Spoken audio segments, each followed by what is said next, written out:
Hey everyone, how's it going? Welcome to the behind the scenes of Starfall music. My name's After Infinity, and if you haven't seen the animation yet, definitely check that out first, as there will be some spoilers for Starfall in this video. I'll leave a link to that in the description, and let's jump right in. So for me, the Starfall score started over a year ago, when Sam reached out to me about producing some demo tracks based on the script. The script had just been completed at the time. These were a handful of songs that were not meant to be finished or ready to go in the animation or anything, although actually that did happen in one instance, which we'll look at later, but just kind of rough sketches. This is something that I try to do for every score, and it can help establish the tone and sometimes even the thematic material, like very early on in the process. The biggest thing in this case that we gleaned from this was Owen's guitar-centric kind of sound, and most of the thematic material from the demos that actually ended up in the score is related to that.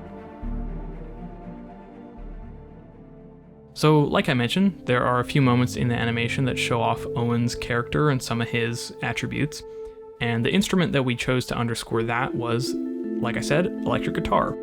But specifically, this kind of clean and somewhat muted sound with lots of reverb and delay.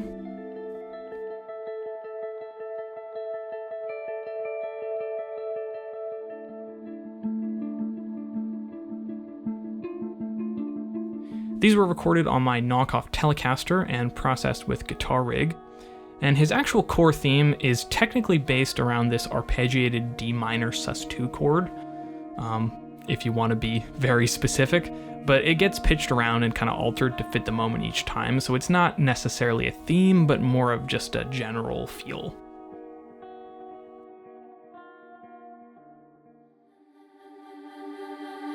Now, Kira's signature sound is this rhythmic vocal from this one choir patch in Albion Solstice, which is a sample library by Spitfire Audio. It was recorded with, as far as I can tell, a pretty small ensemble of voices, which I think is a nice middle ground, where it's not too obvious in a mix like a solo vocal, but it doesn't get lost like a big choir might with this kind of delicate articulation.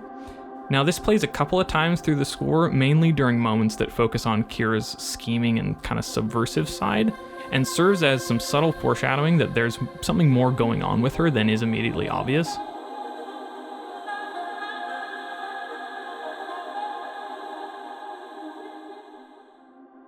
Kira also has this string motif that shows up really only twice in the score. The first time is here during her ritual,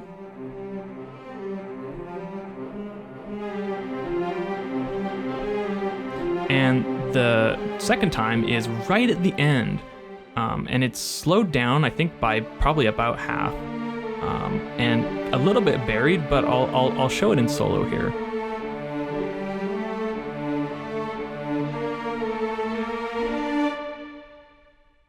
A couple other characters do have some specific themes and sounds, like these quiet bell sounds for Chip that I think only play once or twice during the score. And then also this repeating cello line for Garn and the Striders, which a part of it is actually recorded live on the cello by me just at home, as just like an additional layer for some extra realism on top of the VST.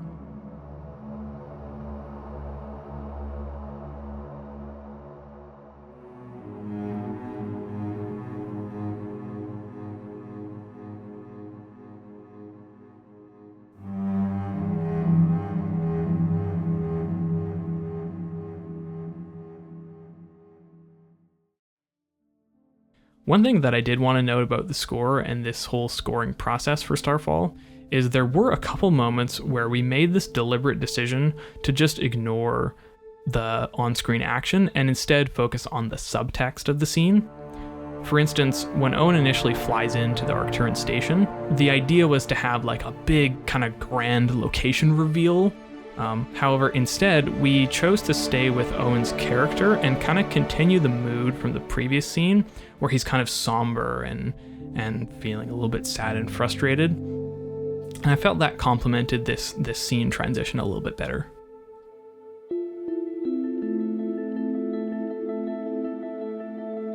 Now, to say this was a deliberate decision is kind of a half-truth, because actually I stumbled on this sort of by mistake initially. I was taking some of the demo tracks that I mentioned earlier and just kind of placing them around in the animation just to see if maybe something would fit. And this was one such spot.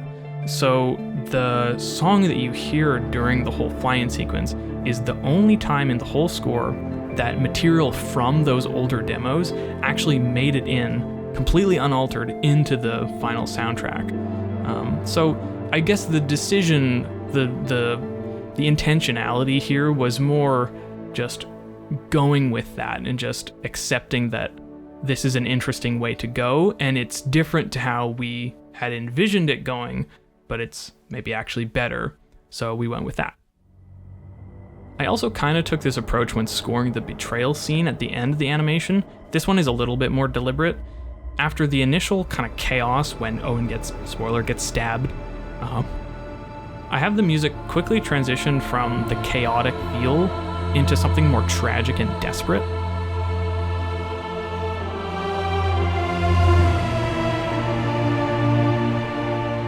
Initially, we intended for this section to be more consistently chaotic and malevolent, since it's the big betrayal, it's the reveal that Kira is the villain. But on one hand, she is the villain, and on the other hand, she's spent this whole animation basically trying to get Owen onto her side so that she doesn't have to do this. And she goes through and does it anyway. So there's some internal conflict here, and we felt that something that was more desperate sounding and more emotional would be more appropriate for this moment.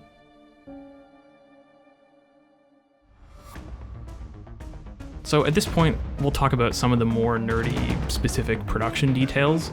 If you're a music production nerd, you'll definitely enjoy this. If not, stick around anyway. You know, you might learn something. You might find it interesting anyway. I'll try not to go into too much jargon. But anyways, here we go. Okay, so for guitar tones, the clean guitars, like I mentioned, those were using Guitar Rig and my knockoff Telly. And I think mostly it's just my modified version of the Clean Cave preset. And I think the only modification is like maybe some settings tweaking. And then I also added the Memory Man emulation at the end, which is this awesome delay. I really like how this sounds on guitar. So all of Owen's stuff is all pretty well this one preset. For the low-tune distorted stuff in the fight scenes, that is all Archetype Gojira, which is an awesome guitar plugin. I think it's mostly default setting. That's how good it is. You just load it up and it just rips right off the bat. I don't think I changed too much as far as amp settings goes. And the guitar for those was my Square Baritone Jazzmaster. One of the more unique guitar tone related things that I did is this one that appears in the intro scene, as well as I think briefly during the first fight. To get this sound, I double tracked the same part over like you might normally, but instead of panning them left and right, I left both takes mono and routed them together through the same amp, which creates this interesting distortion effect as the two takes kind of phase and go out of tune with each other.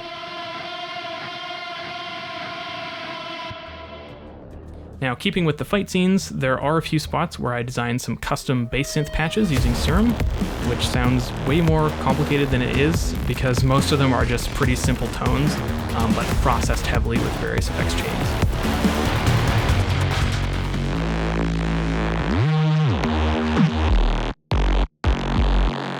I also included some super short MIDI notes in the actual bass lines, so that the synth acts not just as a melodic part, but also as a rhythmic one.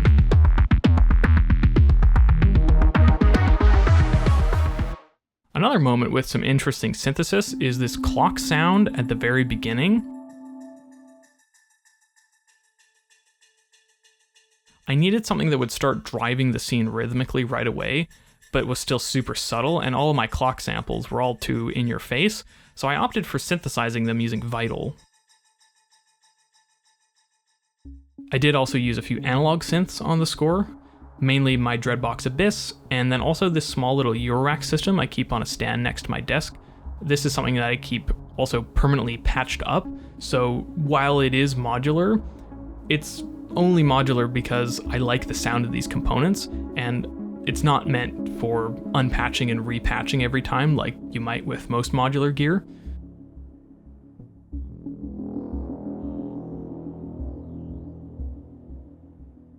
Now, when I was writing the script for this, I put that the analog synths only appear in a few moments here and there, but when going and getting assets, I actually realized that's not the case really at all, and they're kind of all over the place. In fact, there's a few scenes where the whole music is basically driven by the analog synths.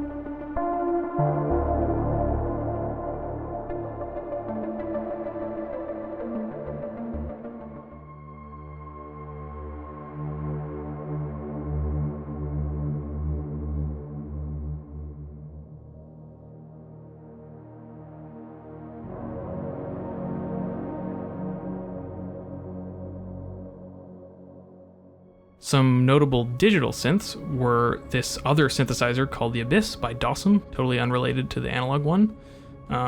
This is, I think it's kind of like a sample-based synth. I don't totally know how it works, but I really like the sound of this, and so much so that it actually holds its own just completely in solo for a couple of points during the score.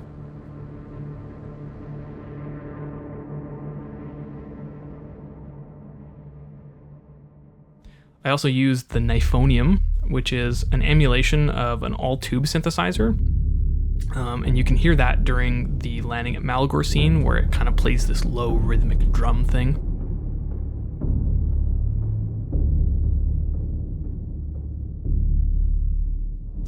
There is some live cello playing on the score as well. I mentioned before the acoustic cello layer during the landing sequence. There's also some electric cello playing later in that same scene.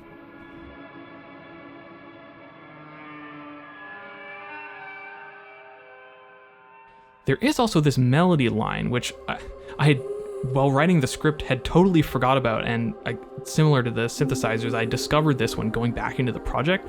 There's this cello melody line that I played a whole bunch of times and then layered it, 7 of the best takes, over top of each other to create this kind of improvised cello section, but it's really all just me playing it over and over again.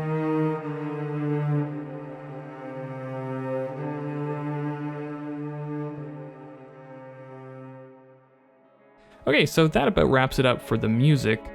Hopefully you enjoyed watching. If so, be sure to subscribe, since I do plan to do this more for future scores. And stay tuned for the sound design behind the scenes, which should be out in a few days. Fingers crossed. But yeah, that's everything. Thanks for watching, and see you next time.